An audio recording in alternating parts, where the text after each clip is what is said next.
और दोस्तों, और आज हम बात करने वाले केमिस्ट्री के बारे में। अप्लाइड केमिस्ट्री जो एप्लीकेशन है उसका। भाई केमिस्ट्री की खास बात क्या है भाई, आप H2O को देखेंगे, फिर बाद में CO2 को देखेंगे, सारी चीज़ों को देखने वाले हैं और वो भी फील करेंगे। फ्रेंड्स ये चैप्टर ही ऐसा बना है, देखिए atomic structure and table and chemical bonding सबसे इंपॉर्टेंट।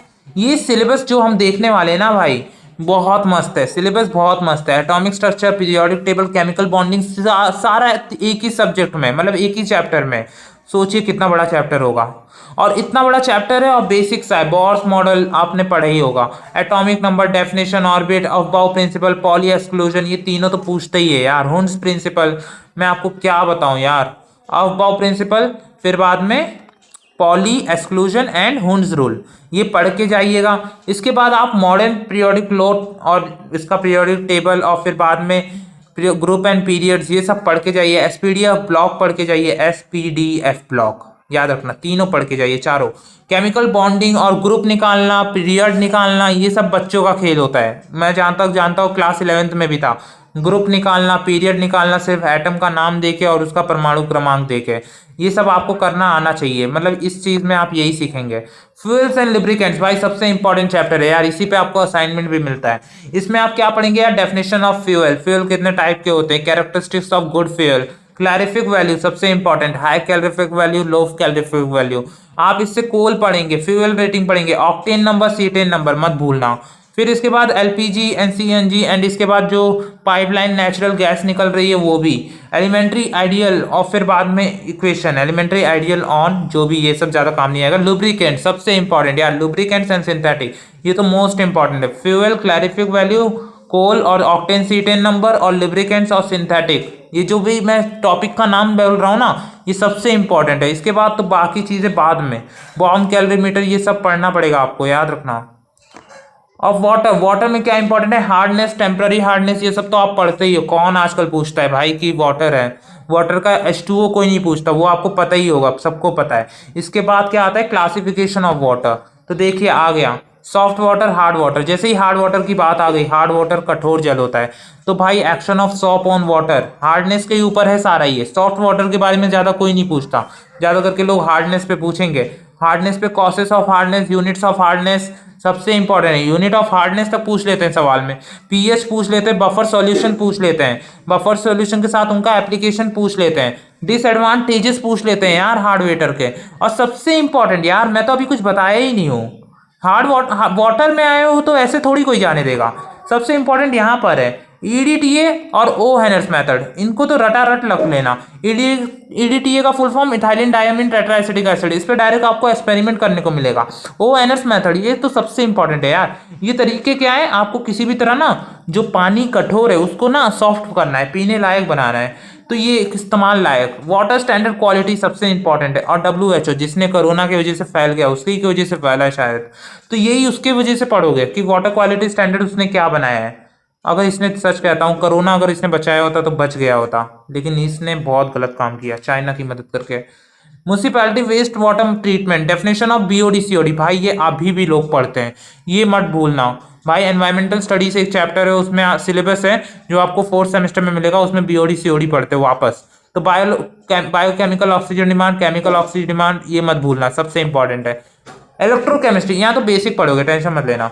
इलेक्ट्रोकेमिस्ट्री में redox reaction, electro potential electrochemistry है, याद रखना, बिजली वाली केमिस्ट्री। Nernst equation, electrochemical, galvanic cell and electrolytes. मैं डायरेक्ट आपको बोलना चाहता हूँ, इसमें सेल पढ़ोगे, इलेक्ट्रोकेमिकल सेल मत भूलना, गैल्वेनिक सेल मत भूलना, ये सारी चीजें मत भूलना यार, बहुत इंपॉर्टेंट है।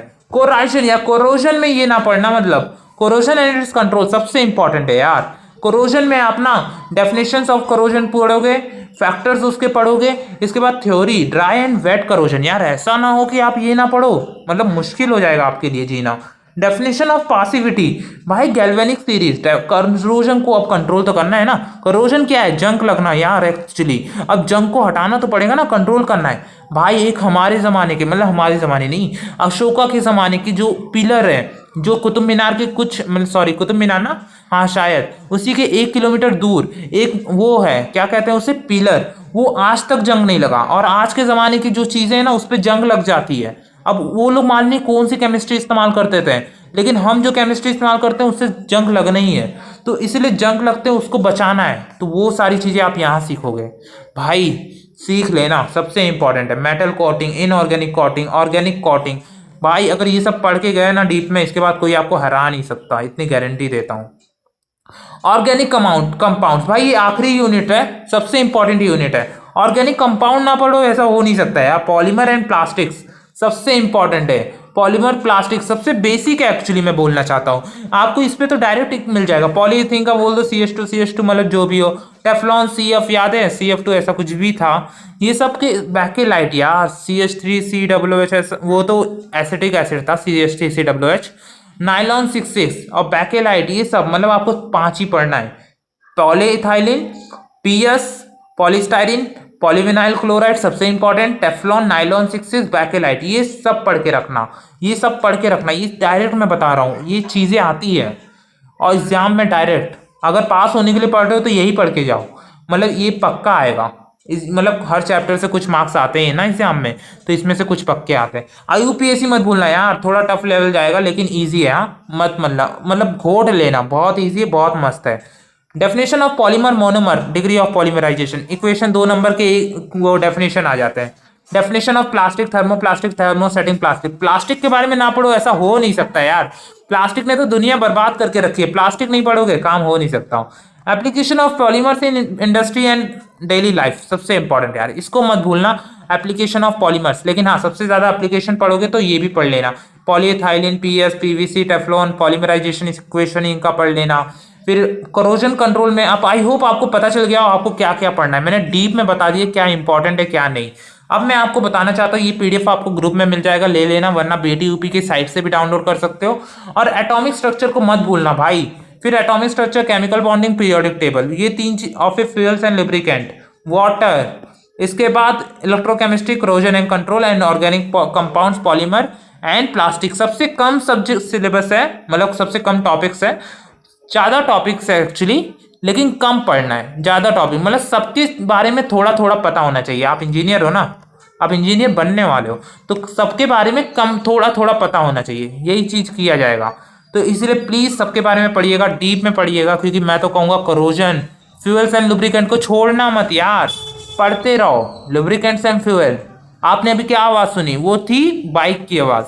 ये सब क्या हो रहा है, फ्यूल्स एंड लुब्रिकेंट इसमें काम आते हैं, तो ये सब पढ़ने पड़ेंगे आपको। तो ऑटोमोबाइल में आए हो, चाहे मेंटेनेंस में आए हो, चाहे RAC में आए हो, सबको आपको ज़रूरी है ये सब। तो आई होप आपको ये वीडियो पसंद आए, लाइक कमेंट शेयर जरूर करिएगा, और कमेंट में बताओ ये कैसा लगा आपको। भाई अप्लाइड केमिस्ट्री है, बच्चों वाला खेल थोड़ी है, मज़ा है। तो यार चलो, आई होप आपको ये वीडियो पसंद आए, लाइक कमेंट शेयर जरूर करिए। अप्लाइड केमिस्ट्री जिंदाबाद।